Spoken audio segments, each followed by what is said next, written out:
કચ્છના ભુજના કોડકી રોડ પર અકસ્માતમાં એક વ્યક્તિનું મોત થઈ ગયું। બાઇક અને કાર વચ્ચે અકસ્માત સર્જાયો હતો।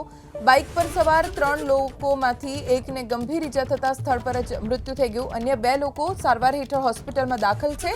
બેમાંથી એક વ્યક્તિની હાલત ગંભીર હોવાનું તબીબોએ કહ્યું છે। કચ્છના ભુજના કોડકી રોડ ઉપર અકસ્માતની આ ઘટના બની। કાર અને બાઇક વચ્ચે ટક્કર ખૂબ જોરદાર હતી, જેના કારણે એક વ્યક્તિનું તો ઘટના સ્થળે જ મોત થઈ ગયું।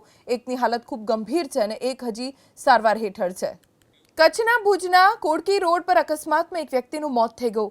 બાઇક અને કાર વચ્ચે અકસ્માત સર્જાયો હતો। બાઇક પર સવાર 3 લોકોમાંથી એકને ગંભીર ઈજા થતા સ્થળ પર જ મૃત્યુ થઈ ગયું। અન્ય 2 લોકો સારવાર હેઠળ હોસ્પિટલમાં દાખલ છે। બેમાંથી એક વ્યક્તિની હાલત ગંભીર હોવાનું તબીબોએ કહ્યું છે। કચ્છના ભુજના કોડકી રોડ ઉપર અકસ્માતની આ ઘટના બની।